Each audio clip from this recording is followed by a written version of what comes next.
then I told him, I mean, I made a video. I said, look, you should also think about the people in the rural area where they don't have electricity yet.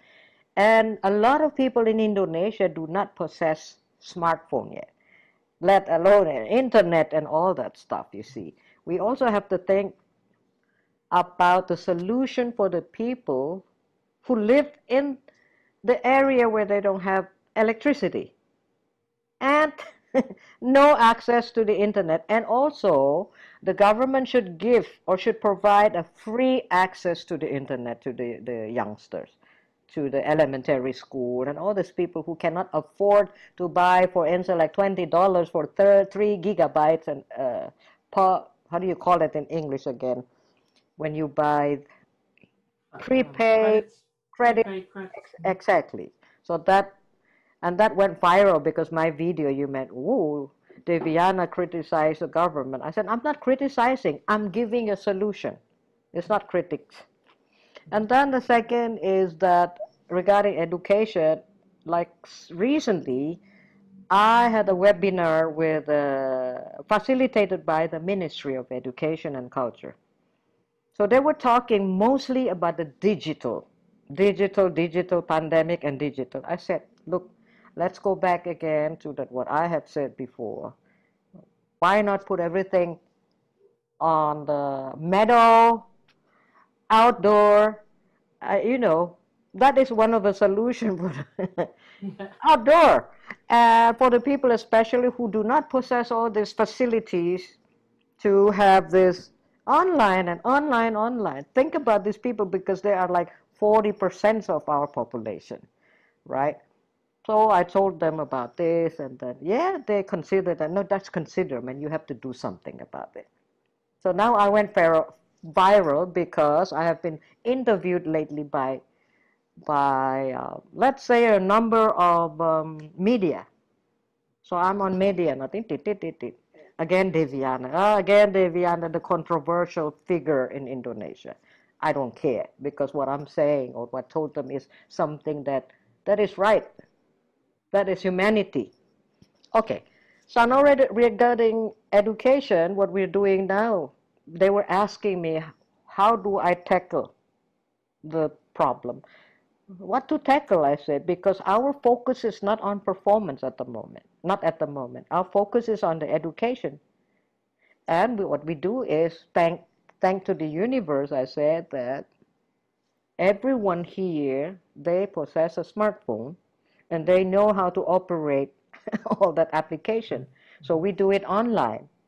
And we really hold very firmly about this protocol of the health, which mean, with this temperature Mm-hmm. gun, wash the hands and everything. Because when I said that we do not really feel the impact, thank Lord, thank God, I said, we do not really feel the impact of this coronavirus because we do not perform. And remember one thing that many young people are studying here, that it's our responsibility to really keep and maintain. So, and they were surprised, like, oh, yeah. Because most of the time they were only talking about, you know what, performance and how do I sell my music online.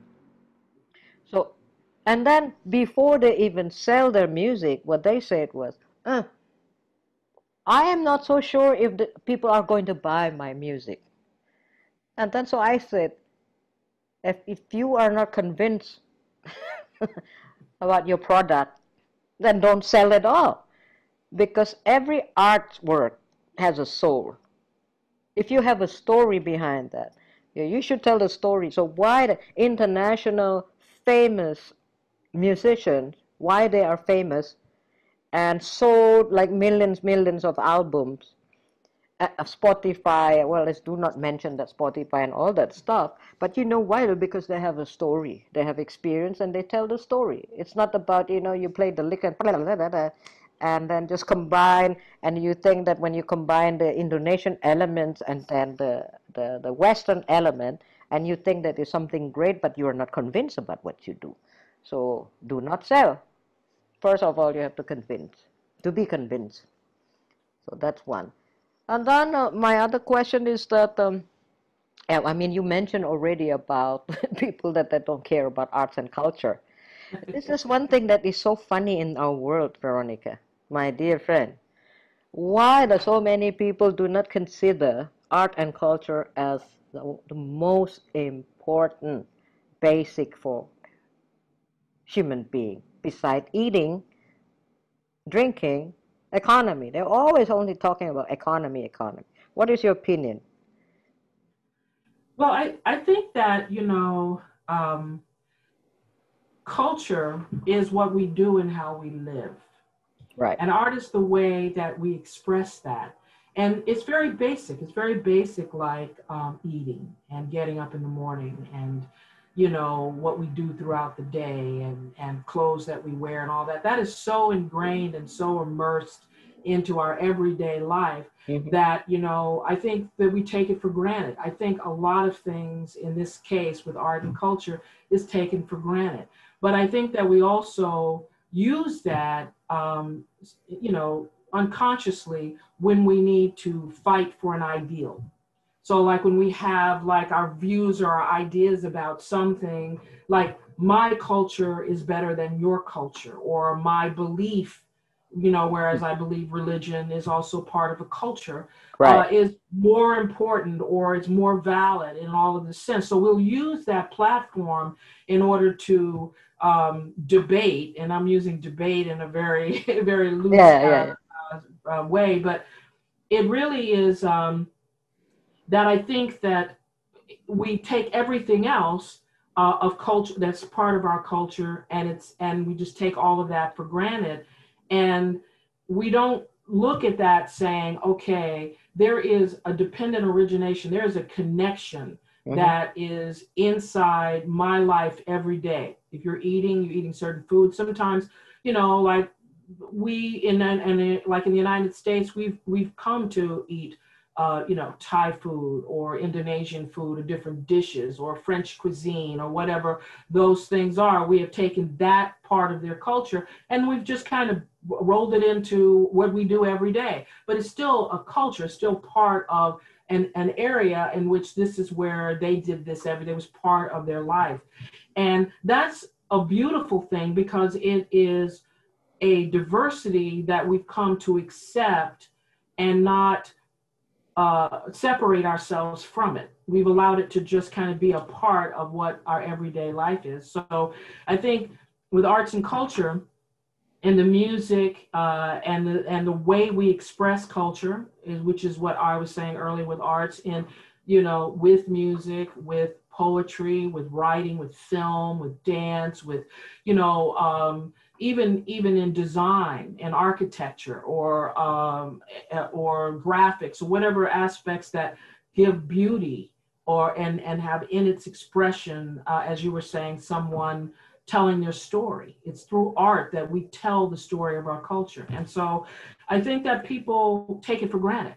And until it's no longer present in such a way, uh, I think we're not going to really put our attention on it. I mean, because it's so part of our everyday life. It's so part of everything we do. But if we were to say, take the latest pop song from all the kids, and take the latest movies and the dance and the latest everything, and they had no access to any of it, I think people would really then go, wait a minute, what's going on? Where is everything? But I think that there's a blues song that was like, you're going to miss me when I'm gone. And I think that's true. So when you don't have something there, we begin to realize, oh, this is absent in our lives. And we begin to really wonder, where did it go? And, most of the time, I think we begin to see the value of it, especially if it created a lot of value in our life. So that's.